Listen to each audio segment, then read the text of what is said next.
Në Komisionin Parlamentar për Shëndetësinë dhe Mirëqenien Sociale është diskutuar mbi projekt buxhetin e 2026-s. Përpara miratimit nen për nen, opozita nëpërmjet 2 amendamenteve ka kërkuar rritje të buxhetit dhe 2 fishim të fondit të rimbursimit të medikamenteve. Si u qëndroni po në shifrën 2.8 apo 2.9. Prap, kalimi nga një vit në një vit. Kur prodhimi bruto në tërësi i Shqipërisë është rritur, apo jo, në buxhet. Pesha e sistemit shëndetësor është zvogluar. Pesha e sistemit shëndetësor në prodhimin bruto do të jetë jo më pak se 4% të prodhimit bruto.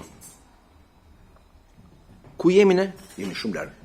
Financimi për shëndetësinë vetëm të shkojë të rritet 1% të GDP-s, për të shkuar afër 4%. Ku kërkohet totali shpenzime buxhetore nga 82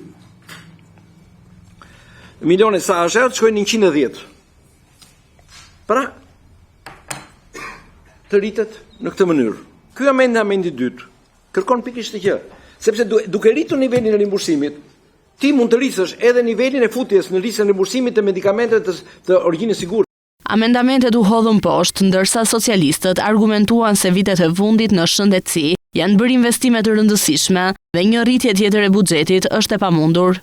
E dim fort mirë dhe jemi plotësisht të vetëdijshëm që ka shumë gjëra ende për të rregulluar, për të përmirësuar, ka shumë skema të cilat mund dhe duhet të funksionojnë më mirë nga që kanë funksionuar.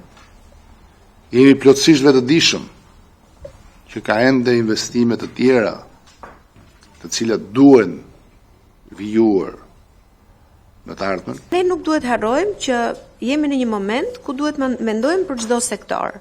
Ka një rritje 5 miliard lek të buxhetit shëndetësisë të krahasuar 2025 me 2026-ën.